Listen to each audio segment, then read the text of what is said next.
Hello everyone. आज हम देखेंगे थेराप्यूटिक इम्पासेस। जो थेराप्यूटिक इम्पासेस हैं उनको बेटर समझने के लिए आप मेरी प्रीवियस वीडियोस देख लें थेराप्यूटिक कम्युनिकेशन के ऊपर पार्ट 1 एंड पार्ट 2, क्योंकि उसमें मैंने सारे कवर कर रखे हैं और वही चीज़ें इसके अंदर, बस और कुछ अलग नहीं है। ठीक है, तो थेराप्यूटिक इम्पासेस कुछ ऐसे ब्लॉक्स होते हैं या फिर कुछ ऐसे बैरियर होते हैं जो हमारे नर्स और पेशेंट की थेराप्यूटिक रिलेशनशिप है उसके अंदर वो मतलब उसको रोक देते हैं। ठीक है, वही मतलब बैरियर एज अ बैरियर बन जाते हैं या फिर एज अ ब्लॉक्स बन जाते हैं जो नर्स और पेशेंट की रिलेशनशिप को फॉर्म नहीं होने देते हैं।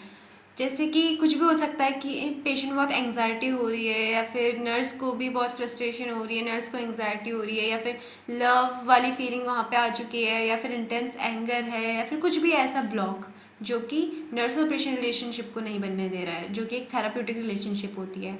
तो इसके अंदर वही सारी चीज़ें आती हैं जो कि हमने पहले डिस्कस करी है, जैसे कि रेजिस्टेंस बिहेवियर पेशेंट शो कर रहा है, पेशेंट ट्रांसफरेंस कर रहा है, नर्स की तरफ से काउंटर ट्रांसफरेंस हो रही है। जैसे कि रेजिस्टेंस बिहेवियर में क्या होता है, पेशेंट को ये पता नहीं होता कि उसके अंदर जो एंग्जाइटी आ रही है वो किस वजह से हो रही है और पेशेंट एक तरीके से रेजिस्ट करने लग जाता है उसका जो ट्रीटमेंट चल रहा है उसे।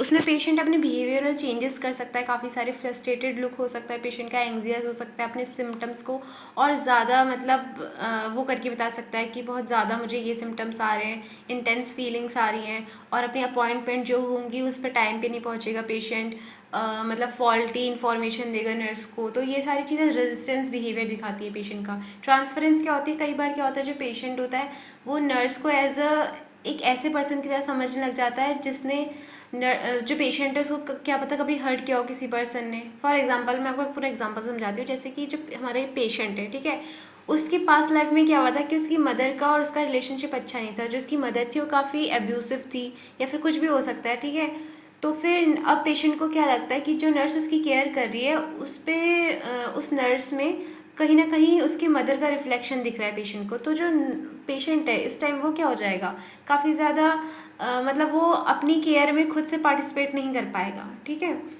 और सेम अगर हम इसका उल्टा करें तो वो होता है काउंटर ट्रांसफरेंस। मतलब इसमें क्या है, जो नर्स है उसको कुछ ऐसी फीलिंग्स आ रही है पेशेंट्स को देख के जो कि कुछ भी हो सकती है। फॉर एग्जांपल अगर जो नर्स है उसको उसकी पास्ट लाइफ में किसी पर्सन ने हर्ट किया है और फॉर एग्जांपल उन दोनों की, उस पर्सन की और जो ये पेशेंट है उनकी कैरेक्टरिस्टिक या फिर उनका फेस सिमिलर है, तो इससे क्या होगा कि वो जो फीलिंग्स थी नर्स की उस पर्सन को लेके वो अब वो रिफ्लेक्ट करेगी नर्स हमारे इस पेशेंट पे, ठीक है। तो इसमें क्या होगा, अल्टीमेटली जो हमारी नर्सिंग केयर है, जो हमारा थेरेपेटिक अप्रोच हम लगाना चाहते हैं वो नहीं हो पाएगी।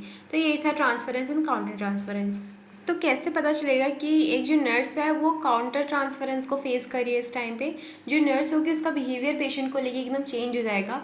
नर्स के अंदर बहुत ज़्यादा एंग्जाइटी, गिल्ट, अनईजीनेस देखने को मिलेगी और उसका पेशेंट के साथ एक पर्सनल या फिर सोशल रिलेशनशिप अगर बन रहा है, क्योंकि यहाँ पे एक थेराप्यूटिक रिलेशनशिप ही होना चाहिए।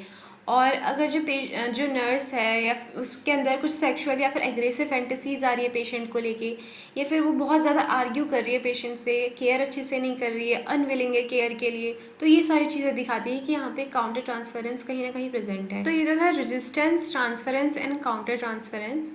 चौथी चीज़ें आती है बाउंड्री वायलेशन।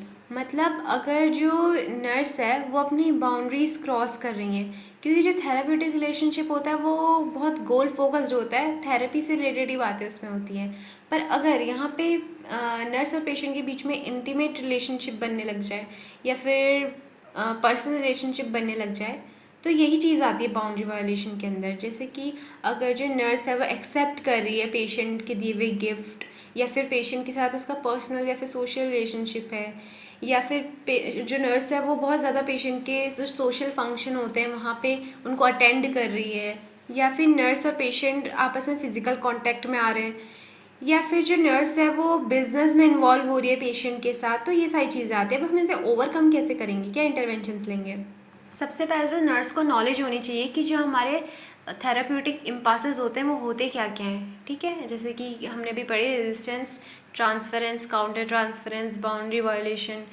उसके बाद है कि नर्स को क्या करना है, must reflect on feelings, explore reasons behind such behaviour. अगर नर्स को ऐसा लग रहा है कि ऐसा बिहेवियर हो रहा है इम्पासेस वाला, तो उसको और एक्सप्लोर करनी है वो फीलिंग्स, रीजंस क्यों हो रहा है ऐसा, ठीक है। नर्स को एक मतलब को वर्कर के साथ ये बना के रखना है कि को वर्कर्स नर्स को बता दें कि हाँ कुछ ना कुछ बिहेवियर में चेंज दिख रहा है, चाहे वो पेशेंट के हैं चाहे वो नर्स के हैं, क्योंकि जो सबसे पहले ये चीज़ नोटिस करते हैं वो को वर्कर्स ही होते हैं। तो को वर्कर्स को जाके सीधे नर्स को इन्फॉर्म करना है और नर्स को भी ये उनको रिमाइंड करवाते रहना है कि आपको ये चीज़ें नोटिस करनी है।